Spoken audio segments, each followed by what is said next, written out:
My name is Chuck Bush, Charles Meigs Bush. And mine is Marianne Bush, formerly Marianne Dwyer. We traveled out here by car and fell in love with it. We were in Hingham, Massachusetts, which was founded in 1614. A little bit of an old town. And Marianne's mother was out here. My parents, my mother, both of our dads were gone. And my mother passed away in New England. So we had no more ties back there. But Marianne had a mother in Villa Marin down in Marin County, yeah. In Marin County.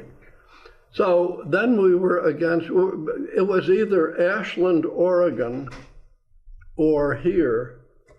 And we still love Ashland, and we go up there twice a year to see shows and so forth. But we love being close to the ocean, and we love the house that we have. And we moved to Albion when we first came out, where there were a whole bunch of hippies, and I was born before the hippie generation, or I grew up before then. And I thought the hippies were just, terrible people. And my God, they're our best friends. And even though we moved away 5 years ago, we have a potluck the first Tuesday of the month. We're honorary potluckers, and they come to our house in Mendocino, which they will do next April. Mm-hmm. So we love them all, and we have loved living out here, and I'll shut up and you talk.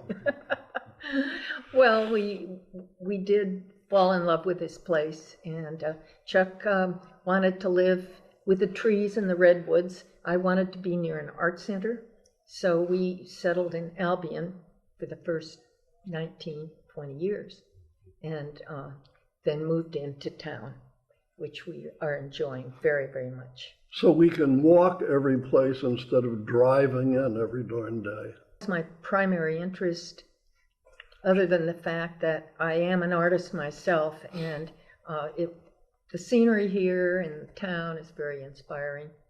I used to do a lot of watercolor.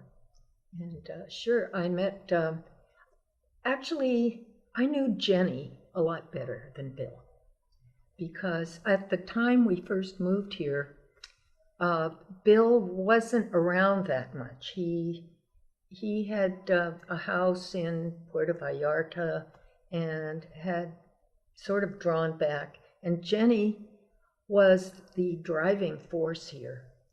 And I got to know her pretty well and really liked her. She was an elegant lady and down to earth as well.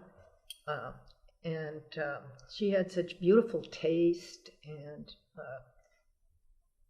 I know sometimes she lamented over the state of the art center, but the disrepair and that kind of thing that we went through.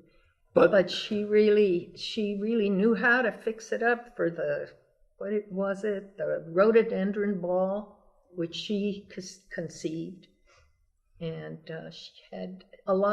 she started a lot of traditions.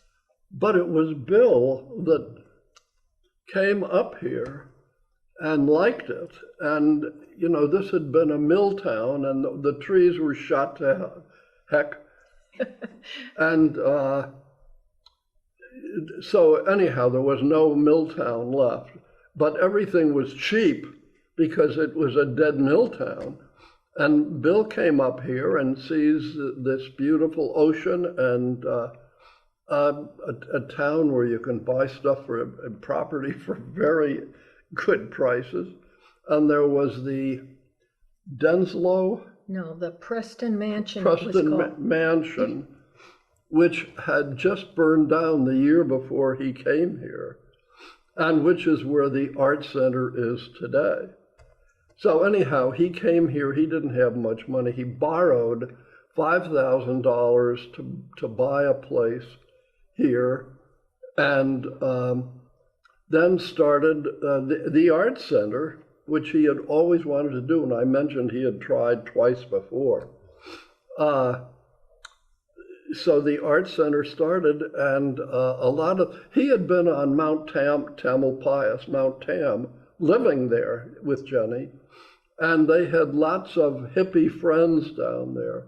And when they came up here to visit Bill and saw that everything was cheap as anything, and it was beautiful and so forth, and he was starting an art center, heck of a lot of them moved up here, and this dead mill town became an artsy place, which has just gone on and on and on and on and become a real artsy place along this coast today. So you guys, you came up in the early 80s, you're saying? No. No, I'm sorry. 1990. Oh, 1990. So we really met them when, not when they were young.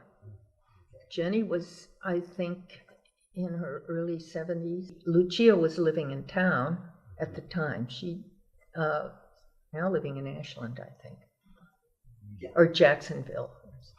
And we spent time in Ashland, and in fact, in the early days when she was still living down here, she took a group of us twice up to Ashland. Yeah, and to see shows. To see shows. She organized it. Look around town and everything. I'm not painting watercolor anymore. It's a little hard for me to drag things around and paint plein air. But I've been doing a combination of collage and acrylic, and usually they're female figures and collage on the clothes and some in the background, and it's just fun. Okay, do you show still?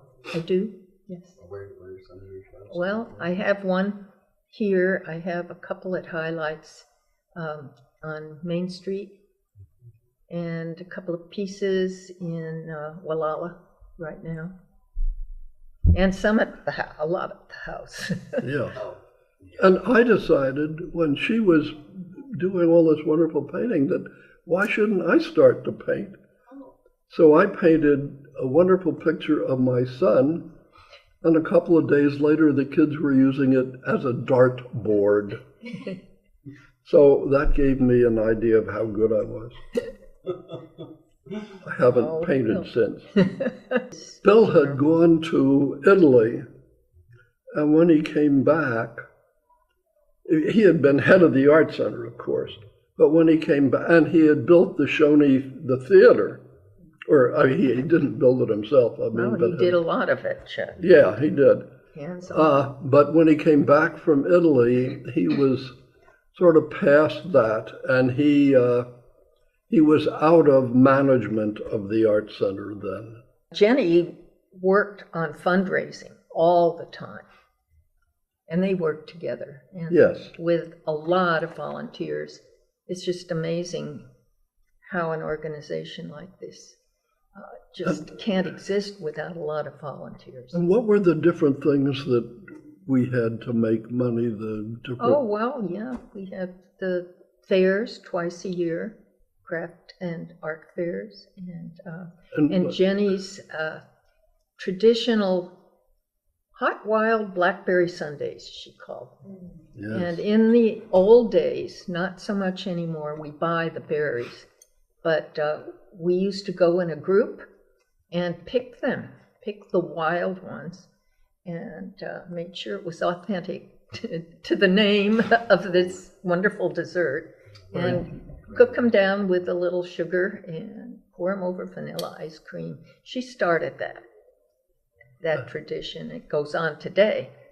About Bill, he liked margaritas, and I bet over 40 margaritas for Bill over the last years. I hope my margaritas weren't the things that killed him, but no, I'm sure they weren't. But Bill loved margaritas, and when they were living upstairs in, we've gone over that, I guess. The apartment. Yeah, I would go down there and. Well, that was when they gave the Mexican party. Oh, just before they went off to Mexico, right after Christmas. They'd have everybody from the art center come over to their apartment, and then the margaritas flowed. I remember about Jenny, she had lovely clothes that she made herself because she was a costume designer and very talented. And her home was always lovely, and she was a beautiful woman and always careful with how she presented herself. And I did visit her in the hospital and also went to her home when she was in bed most of the time. And she was always so cheerful when she saw somebody. She'd say, "Hi," just like that, you know, always with a smile. And we were all amused because she knew she was going to die, I think, I'm quite sure. And she said, "I want to be laid out in my Angora bathrobe." And she had the way her hair had to be fixed. And so that she would leave this world looking the way she wanted to look.